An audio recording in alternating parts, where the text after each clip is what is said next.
বিসমিল্লাহির রহমানির রহিম। যারা বিভিন্ন বেসরকারি চাকরি করতে চান এবং বিভিন্ন সংস্থায় চাকরি করতে চান তাদের জন্য এই ভিডিওটি। তারা এই ভিডিওটি অবশ্যই মনোযোগ সহকারে শুনবেন এবং আজকে আমি যে বিষয়টা নিয়ে বা টপিকটা নিয়ে আলোচনা করব সেটা হলো টিম। টিম টিম বলতে কাকে বোঝায়? আ কোনো কিছু আমরা যদি সরকারি বা বেসরকারি চাকরি করতে চাই তো অবশ্যই টিম সম্পর্কে একটা ধারণা থাকতে হবে। তাহলে আমি কথা না বাড়িয়ে এবং টিম সম্পর্কে ভালো একটা ধারণা দেবো অবশ্যই যারা এই ভিডিওটা দেখবেন এবং যারা আমার এই ইউটিউব চ্যানেলটা দেখছেন তারা অবশ্যই এখানে সাবস্ক্রাইব করবেন এবং নতুন ভিডিও দেখার জন্য। তাহলে একটা টিম হলো ব্যক্তি বা সমষ্টি। তাহলে কোনো ব্যক্তি বা সমষ্টি হলো একটা টিম যারা অবশ্যই তাদের পারস্পরিকভাবে সম্পৃক্ত থাকবে এবং নিজেদের এবং সংস্থা বা বেসরকারি চাকরি যেটাই আমরা করি সেটা অর্জন সম্পর্কে একটা কাজ করবে, তারাই হলো টিম। বিভিন্ন বিজ্ঞানী বিভিন্নভাবে এই টিম সম্পর্কে মতামত দিয়েছেন। যেমন আমি জানি যে সমাজবিজ্ঞানী ম্যাকআইভার একটা সুন্দর এই টিম সম্পর্কে মতামত দিয়েছেন। সেই টিম হচ্ছে একটা জনসমষ্টি বা গোষ্ঠী যেখানে পরস্পর মাঝে বা একটি সম্পর্ক বিদ্যমান থাকবে এবং একটা নির্দিষ্ট লক্ষ্য এবং কিছু আহ, সাধারণ সাধারণ উদ্দেশ্যকে সামনে রেখে আহ, যখন কিছু সংখ্যক বা ব্যক্তি একত্রিত হয় সেই লক্ষ্যে বা অর্জনে কাজ করে। তাহলে আমাদের যখন বা সংস্থা বা এনজিও চাকরি করব, তাহলে যে কোনো প্রজেক্টে বা ডেভেলপমেন্ট সেক্টরে আপনি কাজ করতে যান তাদের একটা লক্ষ্য বা উদ্দেশ্য থাকে। সেই উদ্দেশ্যকে তারা সামনে রেখে কি কাজ করবে, এই প্রজেক্টে কি কাজ করবে সেই সামনে রেখে তারা টিমের একত্রিতভাবে কাজ করবে। সেটাই হলো টিমের প্রধান বৈশিষ্ট্য। তাহলে এই জন্য প্রত্যেক সমানভাবে বা পারস্পরিক একে অপরের জন্য দায়বদ্ধতা থাকবে একটা টিমের উপরে। এবং আমরা যদি 12 জন বা 13 জন একটা টিমের টিম কর্মী হই তাদের একটা দায়বদ্ধ থাকবে একের অপরের উপরে।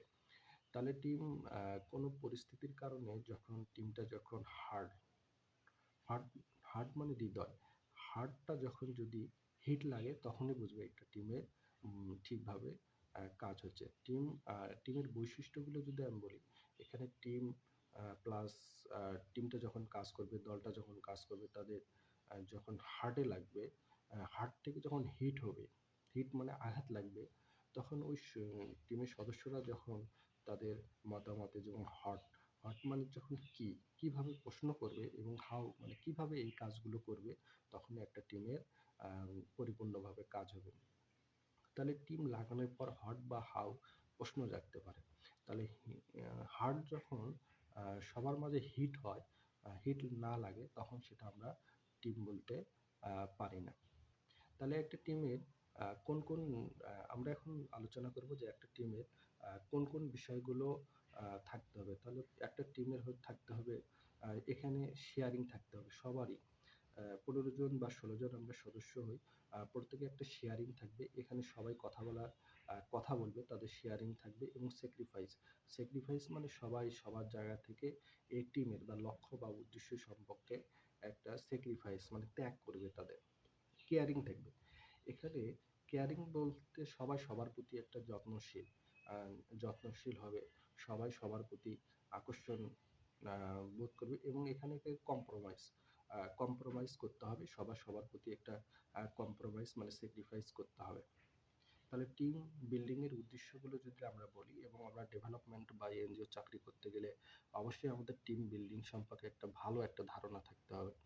ভালো ধারণা কি, আমরা যে কোনো প্রজেক্ট বা এনজিও চাকরি যখন আমরা করব তখন অবশ্যই টিম বিল্ডিং এর উদ্দেশ্য সম্পর্কে একটা ভালো ধারণা থাকতে হবে। সেটা হলো কি, আমরা যদি বলি যে একটা লক্ষ্য বা অগ্রাধিকার নির্ধারণ করতে হবে। টিমের লক্ষ্য বা উদ্দেশ্য কি একটা নির্ধারণ করব, টিম সদস্যদের ভূমিকা বা দায়িত্ব সম্পর্কে অনুসারে কাজ হচ্ছে কিনা, সদস্যদের অর্পণ করা হচ্ছে কিনা এবং বিশ্লেষণ করা হচ্ছে কিনা সেই সম্পর্কে একটা ভালো ধারণা থাকতে হবে।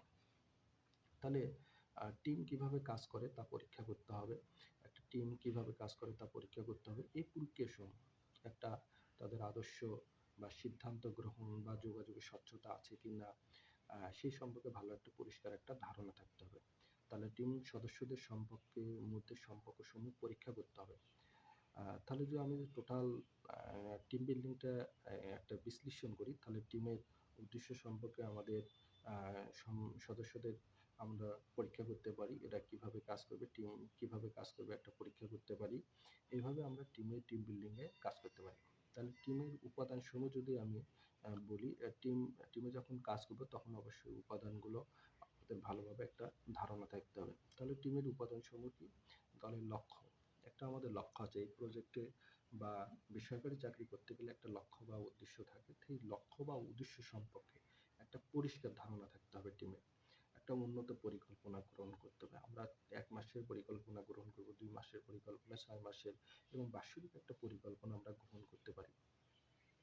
তারপর আমরা সুস্পষ্টভাবে ভূমিকা নির্ধারণ করতে পারি। এখানে সবাই অংশগ্রহণ করতে পারি, কথা বলতে পারি, অংশগ্রহণ করতে পারি এবং সুস্পষ্টভাবে একটা ভূমিকা নির্ধারণ করব এবং স্বচ্ছ যোগাযোগ, সবার সাথে সবাই যেন স্বচ্ছ যোগাযোগ করতে পারে। সেই বিষয়গুলো আমরা এখানে টিম বিল্ডিং এর মাধ্যমে যেন আমরা করতে পারি। লাভজনক দলীয় আলোচনা, সবাই যেন লাভজনক ইতিবাচক কথা বলে এবং ইতিবাচক কথা আম আ বলবো এই টিম উপাদানের সমূহ নিয়ে এবং ভারসাম্যপূর্ণ অংশগ্রহণ, সবাই যেন অংশগ্রহণ করতে পারে।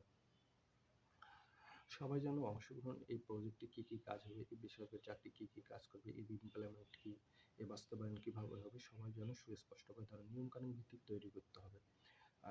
নিয়ম কানুন সবাই যেন ডিসিপ্লিন ভাবে চলে। এই ডিসিপ্লিন ভাবে চলার কারণেই যেন একটা টিম যেন সঠিকভাবে বাস্তবায়ন করতে পারে। বৈজ্ঞানিক পদ্ধতি ব্যবহার করতে হবে। আমাদের এই টিম বিল্ডিং এর এটাই আমরা কাজ। আর টিমের বৈশিষ্ট্য বা উপাদানগুলো যদি আমরা বলি, একটা টিমের কি কি বৈশিষ্ট্য থাকবে?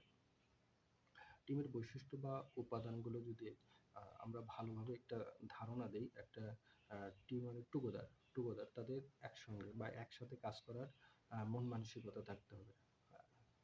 ইতে মানে হলো এভরিওয়ান, প্রত্যেকে যেন আমরা সমানভাবে একটা টিমে কাজ করতে পারি। অ্যাচিভ মানে যে কাজটা আমরা করছি সেটা যেন সঠিকভাবে আমরা অর্জন করতে পারি এবং সঠিকভাবে আমরা বাস্তবায়ন করতে পারি। মোর মানে অধিক, এমতে হয় মোর মানে অধিকভাবে আমরা যেন সবাই যেন সমানভাবে কাজ করতে পারি। তাহলে এটা হলো টিমের এই হলো বৈশিষ্ট্য। আমরা বৈশিষ্ট্যগুলো অবশ্যই আ পালন করব এবং টিমের গুণগত উপাদানগুলো যদি বলি, টিমের গুণগত উপাদানগুলো হলো আমাদের ট্রাস্ট থাকতে হবে। একে অপরের প্রতি আমরা বিশ্বাস থাকতে হবে এবং ইকুয়ালিটি, সমানভাবে সবাই সবার প্রতি কাজ করতে হবে এবং মানে লক্ষ্য, একটা লক্ষ্য বা উদ্দেশ্য ধারণ করতে হবে এবং টিম যারা নেতা আছে এদেরকে মোটিভেশনাল বা প্রেরণাদায়ক তাদেরকে কথা বলতে হবে। তাহলে আমরা টিম ওয়ার্কের নীতিমালাগুলো যদি বলি, টিম ওয়ার্কের নীতিমালা কিছু আছে এবং প্রত্যেকেই সদস্যদের সামগ্রিক সমস্যা উপলব্ধি করবে। প্রত্যেকেই সমস্যা সমাধানের জন্য ক্ষেত্রে কতটুকু অবদান রাখতে পারে তা উপলব্ধি করতে পারবে। প্রত্যেকেই অন্যজনের অবদানের উপরে অবশ্যই সচেতন হতে হবে। অন্যজন যেন সমস্যা উপলব্ধি করতে পারে এবং স্বীকৃতি দেয়, সেই সাথে সমাধানের জন্য সহায়তা করতে হবে। ব্যক্তির চেয়ে টিমের সার্থকতা বা পরিপুষ্টতা করা লক্ষ্যে টিমের নিজস্ব সমস্যা সমাধানের জন্য সবার প্রতি মনোযোগ দিতে হবে। তাহলে এখানে আমরা টিমের নীতিমালাগুলো করতে পারি এবং কার্যকরী একটা টিমের গঠন বা বৈশিষ্ট্যসমূহ কি হতে পারে। কার্যকরী একটা টিম গঠনের ক্ষেত্রে বৈশিষ্ট্যগুলো আমরা যদি বলি, খুব গুরুত্বপূর্ণ। টিমের লক্ষ্যসমূহ দলের সদস্যদের অবশ্যই পরিষ্কারভাবে ধারণা থাকতে হবে, তাদের চাহিদার সাথে সামঞ্জস্য হতে হবে। টিম সদস্যরা তাদের ধারণা বা অনুভূতি অবশ্যই সঠিক বা পরিষ্কারভাবে নিজেদের মধ্যে বিনিময় করতে পারে।